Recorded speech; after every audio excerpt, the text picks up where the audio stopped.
Hello US, welcome to veterinary facts. நான் உங்கள் doctor R Thiagarajan பேசுகிறேன்.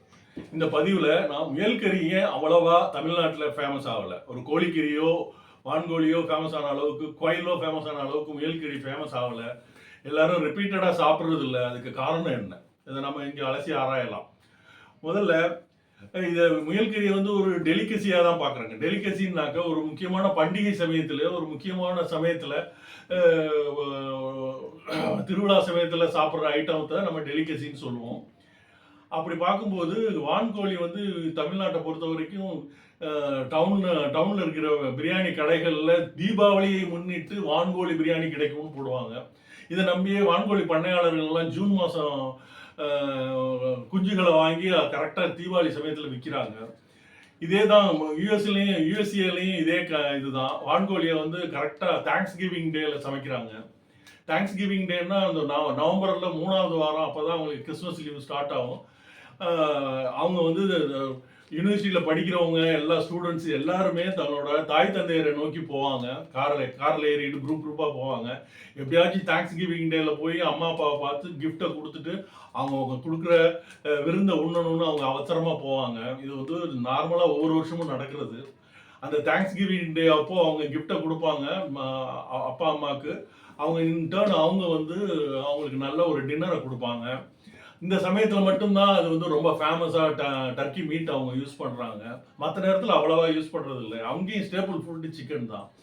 இங்கேயும் ஸ்டேபிள் ஃபுட்டு சிக்கனாக தான் இருக்குது. ஆனால் முயலை ஒரு ஸ்டேபிள் ஃபுட்டாக ஸ்பெயின், ஃப்ரான்ஸ், இதில் இத்தாலியிலையும் அவங்க எடுத்துக்கிறாங்க. இங்கே எப்படி நாம் கோழிக்கறியை சாப்பிட்றோமோ அது மாதிரி அவங்க ஃப்ரீக்வெண்ட்டாக முயல்கறியை சாப்பிட்றாங்க. சரி, ஏன் இங்கே முயல்கறி அவ்வளோவா ஃபேமஸ் ஆகலை? அதுக்கான ரீசன்ஸை இப்போ பார்த்துருவோம். மெயின் ரீசன் இதுதான். பண்ணையாளர்கள் 100லேருந்து 110 நாளில் விற்கணும்.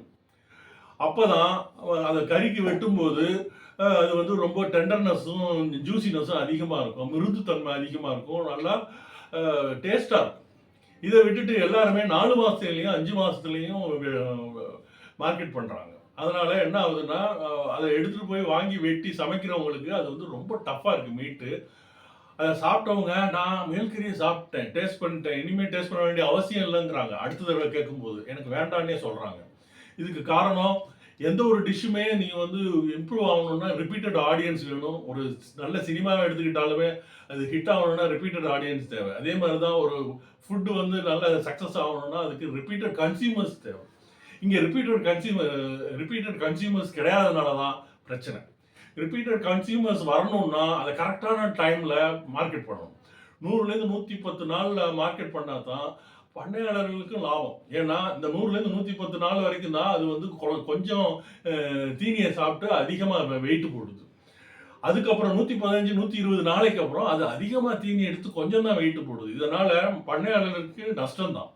அதனால் அவங்க 100லேருந்து 110 நாளில் கறிக்காண்டி வச்சிருக்கிற முயல் குட்டிகளை வித்துடணும்.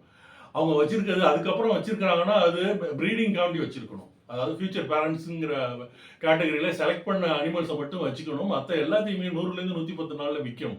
அப்போ தான் பண்ணையும் லாபகரமாக நடக்கும். இங்கேயும் ரிப்பீட்டட் கன்சியூமர்ஸ் அதிகமாக இருப்பாங்க. முயல்கறி ஃபேமஸ் ஆகும். கோழிக்கறி எப்படி வாரம் சாப்பிட்றாங்களோ அது மாதிரி முயல்கறியும் வாரம் எல்லாம் எடுத்து சமைக்க ஆரம்பிப்பாங்க. அதனால் பண்ணையாளர்கள் எல்லாரும் முயலை 100லேருந்து 110 நாளில் மார்க்கெட் பண்ணுங்க. அதான் நல்லது. இந்த பதிவை முடிச்சுக்கிறதுக்கு முன்னாடி இந்த சேனல் இது வரைக்கும் சப்ஸ்கிரைப் பண்ணணும்னா சப்ஸ்கிரைப் பண்ணுங்கள்.